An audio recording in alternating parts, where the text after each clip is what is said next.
Olá, meus amigos, muito bom dia, tudo bem com vocês? Estamos juntos mais uma vez para mais um vídeo, como fazemos todos os domingos. Na semana passada, nós terminamos o livro de Apocalipse e, como eu comentei, eu comecei a fazer vídeo em Lucas 11. Então, eu fui até Apocalipse e agora eu vou fazer o livro de Mateus até a gente chegar em Lucas 10, para que nosso canal tenha todos os capítulos da Bíblia em vídeo para você compartilhar, para você assistir, enfim. É um material simples, mas um material que pode te ajudar bastante. E nós vamos depois começar no Velho Testamento, cumprindo aquilo que Deus nos determinou. E homem nenhum vai nos impedir, somente Deus vai nos impedir de continuar esse trabalho, tá bom? Então, vamos continuar fazendo esse trabalho enquanto for permissão de Deus. Eu lembro a você que ainda não se inscreveu no nosso canal, faça a sua inscrição, clique no sininho para receber notificações de novos vídeos, porque todas as vezes que eu postar um vídeo novo, você vai ser avisado. E na hora que você clicar lá no sininho, você coloca para receber todas as notificações, porque aí o YouTube vai te mandar sempre a notificação, mesmo que você não esteja online, enfim, você vai receber uma mensagem que eu acabei de postar um vídeo, tá bom? Como eu disse, nós vamos iniciar o livro de Mateus. Para focar aqui, Mateus. Esse livro ele foi escrito por volta do ano 60 a 65 da nossa era. E foi escrito por um judeu coletor de impostos, que também é chamado de Levi, e que se tornaram discípulos de Jesus, né? É sempre bom salientar que todo aquele que seguia Jesus era chamado de discípulo, diferentemente dos apóstolos, né? O apóstolo é uma coisa, os discípulos eram aqueles que foram seguindo Jesus através do seu ministério, e Mateus é um deles, tá bom? Mateus traça uma relação entre o Antigo Testamento e o Novo, dando ênfase ao cumprimento, né, das promessas messiânicas. O seu livro inicia-se com a genealogia de Jesus. A linhagem de uma pessoa provava sua posição como um membro do povo escolhido. Não só os judeus, mas os árabes também, eles têm um controle muito grande da sua árvore genealógica, e que nós do Ocidente não temos, e naquela época não era diferente. Então ele começa com a genealogia de Jesus Cristo. Ele inicia essa genealogia a partir de Abraão, pai de todos os judeus, passando pelo rei Davi e finalizando em José, o pai terreno de Jesus Cristo. A genealogia de Jesus teve 42 gerações. Muitos dessa árvore genealógica tinham um caráter até duvidoso.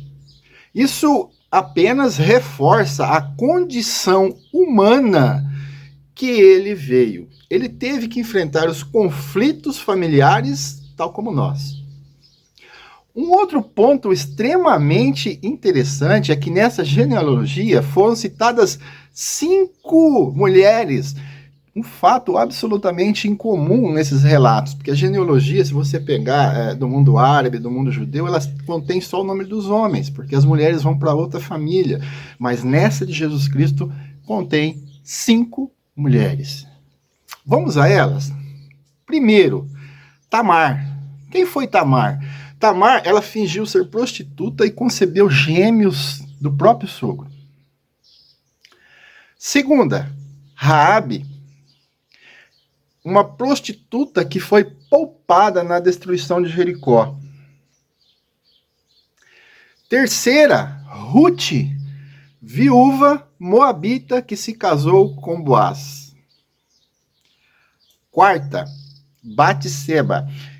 Ela não tem esse nome lá na genealogia, mas ela era mulher de Urias, que cometeu adultério com Davi. Quinta, Maria, virgem que concebeu pelo Espírito Santo. O ponto central do capítulo é a disposição de Maria em aceitar os desígnios divinos. Como é difícil a gente aceitar os desígnios divinos, né, meu amigo? Muitas vezes a gente enxerga uma coisa e essa coisa é absolutamente errada. E muitas vezes Deus nos dá uma possibilidade que nós achamos estranha. mas Maria aceitou todos os desígnios divinos. Ela, estando noiva, poderia temer a sua morte, já que José tinha o direito de divorciar-se dela e as autoridades judaicas certamente iam mandar apedrejá-la.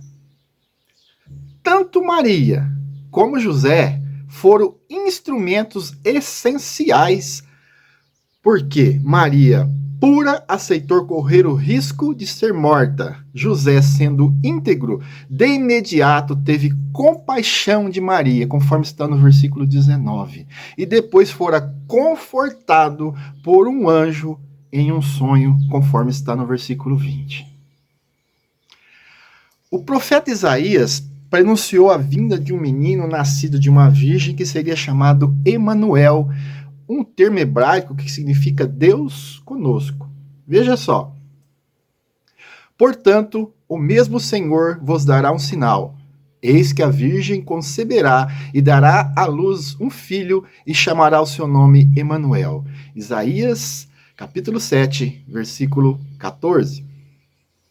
Meus queridos, essa profecia foi feita 700 anos antes do nascimento de Cristo.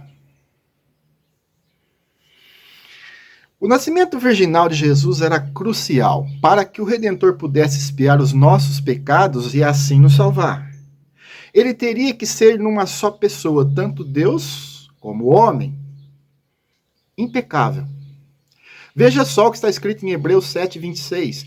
Porque nos convinha tal sumo sacerdote, santo, inocente, imaculado, separado dos pecadores, e feito mais sublime do que os céus. Hebreus capítulo 7, versículo 26.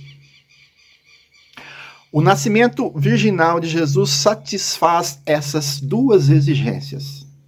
A única maneira de ele nascer como homem era nascer de uma mulher.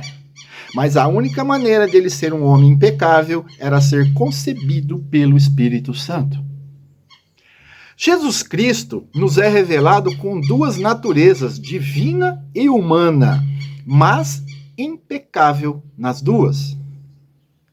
Por ter vivido como ser humano, Jesus compadece das nossas fraquezas como seres humanos. Veja só o que está escrito em Hebreus 4:15. Porque não temos um sumo sacerdote que não possa compadecer-se de nossas fraquezas, porém, um que, como nós, em tudo foi tentado, mas sem pecado. Hebreus, capítulo 4, versículo 15. Como o divino Filho de Deus, ele tem poder para libertar o ser humano da escravidão do pecado. E visto como os filhos participam da carne e do sangue, também ele participou das mesmas coisas para que pela morte aniquilasse o que tinha o império da morte, isso é, o diabo. Hebreus 2:14. Sabe, meus amigos, muitas vezes evitamos fazer o que é correto, preocupados com a opinião dos outros. José não se absteve com isso. Ele preferiu ouvir as diretrizes divinas. Maria não se preocupou com a sua própria vida e aceitou ser um instrumento do Espírito Santo. Não sei o que possa estar ocorrendo em sua vida, mas sei que ouvir o que Deus tem para ela faz toda a diferença. Pois seja qual for o caminho, estando com Deus, você estará protegido. E eu também. Até aqui nos ajudou o Senhor. 1 Samuel 7:12. Como eu disse, aconteça o que acontecer, eu vou continuar com o meu ministério. Tentaram parar, mas não vão conseguir. Um bom dia, meus queridos. Que a paz do nosso Senhor Jesus Cristo esteja com todos.